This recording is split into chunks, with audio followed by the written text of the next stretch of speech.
నమస్కారం NSTV news కి స్వాగతం. నా పేరు సంధ్య. ముందుగా వార్తల్లోని ముఖ్యాంశాల్ని ఇప్పుడు చూద్దాం.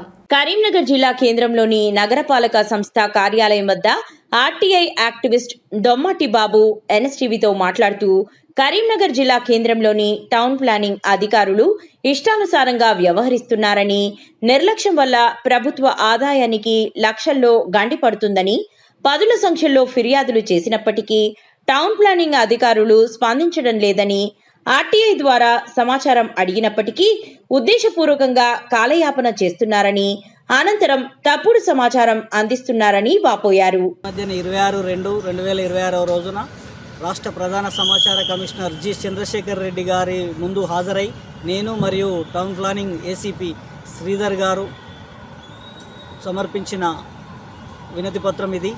ఇటు విషయంపై నేటికి 15 రోజులు గడిచినా కూడా ఎలాంటి సమాచారం టౌన్ ప్లానింగ్ అధికారులు ఇవ్వలేదు. నిర్లక్ష్యంగా వ్యవహరిస్తుర్రు, సమాచార హక్కు చట్టాన్ని తొక్కిపెడుతుర్రు. ఇది చాలా బాధాకరమైన విషయం. ఇటు విషయంపై వెంటనే స్పందించి సమాచార హక్కు చట్టాన్ని పరిరక్షించి వెంటనే సమాచార దరఖాస్తుదారులకు సమాచారాన్ని ఇప్పించగలరని రాష్ట్ర ప్రధాన సమాచార కమిషనర్ జి చంద్రశేఖర్ రెడ్డి గారిని కోరడం జరిగింది.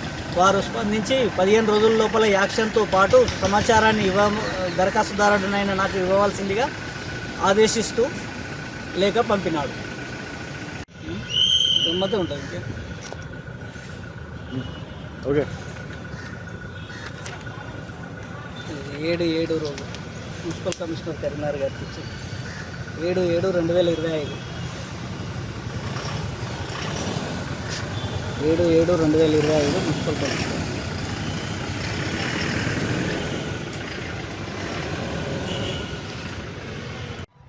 ఇది కరీంనగర్ టౌన్ ప్లానింగ్ సిబ్బంది ఏసీపీ గారైన సిహెచ్ శ్రీధర్ గారు నేను దరఖాస్తు చేసిన 6 నెలలకు అతి కొద్ది అసంపూర్తికరమైన తప్పుడు సమాచారాన్ని నాకు పోస్టు ద్వారా పంపించడం జరిగింది.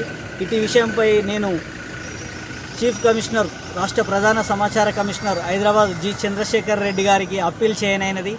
ఇటు అప్పీల్ విషయమై తేదీ 26/2/2026 తేదీన హైదరాబాదులోని రాష్ట్ర సమాచార కమిషన్ ముందు హాజరై నేను మరియు CH Sridhar town planning ACP గారు హాజరవ్వడం జరిగింది. ఇటు విషయంపై ఆ రోజు నుండి ఈ రోజు వరకు 15 రోజులు గడిచినా కూడా టౌన్ ప్లానింగ్ ఏసీపీ శ్రీధర్ గారు మరియు టౌన్ ప్లానింగ్ టీపీఓ సంధ్య గారు కానీ ఎలాంటి నాకు పూర్తి సరైన సంతృప్తికరమైన సమాచారాన్ని పంపకుండా నిర్లక్ష్యంగా వ్యవహరిస్తూ సమాచార హక్కు చట్టాన్ని తొక్కిపెట్టి బేఖాతరు చేస్తూ చట్టాన్ని ఉల్లంఘిస్తూ విచ్చలవిడిగా అధికార దుర్వినియోగానికి అవినీతి అక్రమాలకు పాల్పడుతూ అక్రమ క్రికెట్ స్టేడియంల యాజమానుల నుండి మరియు అక్రమ హోటళ్లు నిర్మిస్తున్న యాజమానుల నుండి కొన్ని లక్షలాది రూపాయలు అక్రమార్గంలో దండుకుంటూ అధికార దుర్వినియోగానికి అవినీతి అక్రమాలకు పాల్పడుతూ ఉన్నారు.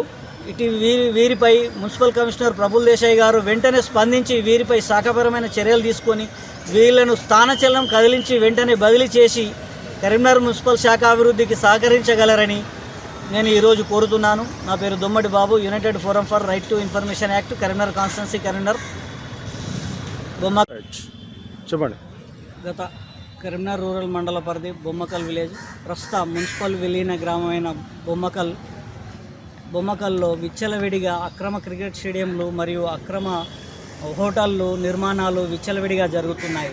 ఇటు విషయమై తేదీ 7/7/2025 తేదీన మున్సిపల్ కమిషనర్ గారికి మరియు జిల్లా కలెక్టర్ కరీంనగర్ గారికి ఇప్పటి వరకు 6 సార్లు ఫిర్యాదు చేయడం జరిగింది.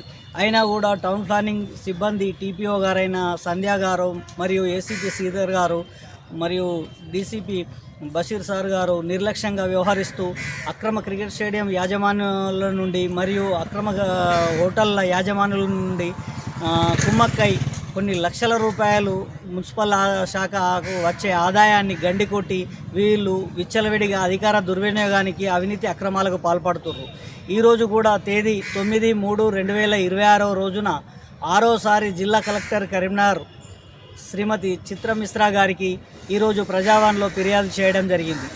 ఇటు అక్రమ క్రికెట్ స్టేడియంల నిర్మాణాల వల్ల, అక్రమ హోటళ్ల నిర్మాణాల వల్ల బొమ్మకల్లో దాదాపు 6 నిర్మాణాలు చేశారు.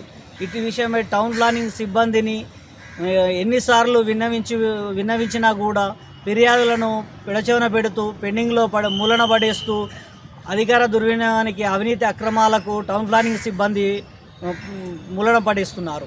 ఈ మధ్యనే కేంద్ర హోంశాఖ మంత్రి మరియు కరీంనగర్ ఎంపీ గారైన బండి సంజయ్ గారు కూడా మున్సిపల్ టౌన్ ప్లానింగ్ సిబ్బందిని కూర్చోబెట్టి ఎలాంటి అవినీతి అక్రమాలకు పాల్పడవద్దని హెచ్చరించినా కూడా మరునాడే తెల్లారి రేకుర్తిలో విచ్చలవిడిగా అక్రమ నిర్మాణాల విషయం వివిధ దినపత్రికల్లో రావడం చాలా బాధాకరమైన విషయం, సిగ్గుచేటు ఇది. కరీంనగర్ మున్సిపాలిటీలో టౌన్ ప్లానింగ్ విభాగంలో విచ్చలవిడిగా అవినీతి అక్రమాలు విలయతాండవం చేస్తుంది. మరి మున్సిపల్ కమిషనర్ గారికి నేటికి 6 సార్లు ఫిర్యాదు చేయడం జరిగింది. ఇప్పటికైనా మరి కొత్త కలెక్టర్ గారు వచ్చిర్రు, మరి కలెక్టర్ గారు కానీ మున్సిపల్ కమిషనర్ గారి కానీ టౌన్ ప్లానింగ్ సిబ్బందిపై శాఖపరమైన చర్యలు తీసుకోవాలి. గతంలో మన ఇప్పుడున్న మున్సిపల్ కమిషనర్ ప్రఫుల్ దేశాయ్ గారు కంటి తుడుపు చర్యలో భాగంగా మున్సిపల్ టౌన్ ప్లానింగ్ సిబ్బందిలో కొందరు చైర్మన్లను ఈ శాఖ నుండి ఇతర శాఖలకు బదిలీ చేసి చేతులు దులుపుకున్నారు. కానీ అవినీతి అక్రమాలకు పాల్పడుతున్న టీపీఓలను మాత్రం ఎలాంటి వారిపై చర్యలు తీసుకోలేదు. వాళ్ళని ఇంతవరకు ఎలాంటి వారిపైన శాఖపరమైన చర్యలు లేవు, వాళ్ళను మందలించిన దాఖలాలు కూడా లేవు. అంటే అసలు దొంగను వదిలిపెట్టి చిన్నపాటి క్షేత్రస్థాయి ఫీల్డ్ అసిస్టెంట్లను, చైర్మన్లపై ఇతర శాఖలకు బదిలీ చేసి కమిషనర్ గారు చేతులు దులుపుకోవడం ఇది ఎంతవరకు సమంజసం? టీపీఓల పైన పక్కా చర్యలు తీసుకొని వారి అవినీతి పైన చర్యలు తీసుకొని కరీంనగర్ మున్సిపాలిటీకి రావాల్సిన దాదాపు 40 నుంచి 50 లక్షల రూపాయల ఆదాయాన్ని పరిరక్షించవలసిందిగా మేము ఈరోజు జిల్లా కలెక్టర్ గారిని మరియు మున్సిపల్ కమిషనర్ ప్రఫుల్ దేశాయ్ గారిని కోరడం జరిగింది. ఇదే విధంగా మరియు ఇటు విషయమై ఫిబ్రవరి 26వ తేదీన చీఫ్ కమిషనర్ హైదరాబాద్ రాష్ట్ర ప్రధాన సమాచార కమిషనర్ గారిని 26/2/2026 రోజున హైదరాబాదులో ఇటు విషయమై హియరింగ్ విషయమై కలవడం జరిగింది. బొమ్మకల్ పరిధిలోని అక్రమ క్రికెట్ స్టేడియంలపై, హోటళ్లపై మరియు అక్రమ లేఅవుట్లపై, అక్రమ నిర్మాణాలపై పదుల సంఖ్యలో ఫిర్యాదులు చేసినాం. కానీ టౌన్ ప్లానింగ్ అధికారులు ఫిర్యాదు చేస్తే పట్టించుకోరు, ఆర్టీఐ పెడితే స్పందించరు, ఇష్టానుసారంగా తప్పుడు సమాచారం ఇస్తారు. ఒక బాధ్యత గల ప్రభుత్వ అధికారులు అయి ఉండి ప్రభుత్వం నుండి మున్సిపాలిటీ నుంచి కొన్ని లక్షల రూపాయల వేతనాన్ని ప్రతి నెల తీసుకుంటూ మున్సిపల్ శాఖ ఆదాయానికి గండి కొడుతున్నా మరి ప్రఫుల్ దేశాయ్ కమిషనర్ గారు వాళ్ళని ఎలా వదిలిపెడుతున్నాడు అనేది ఇది చాలా ఆలోచించదగ్గ విషయం. నగర పౌరులందరూ ఇప్పటికైనా కన్నులు తెరిచి ఇట్టి విషయంపై వెంటనే స్పందించి విస్తృత బహుళ ప్రయోజనాల దృష్ట్యా విచారణ జరిపించి కొన్ని లక్షల రూపాయలు మున్సిపల్ శాఖకు రికవరీ చేయించి కరీంనగర్ పట్టణాభివృద్ధికి సహకరించగలరని ఈరోజు కోరుతున్నాము. నా పేరు Dommati Babu, united forum for right to information act, Karimnagar constituency, Karimnagar, Bommakal 6th division.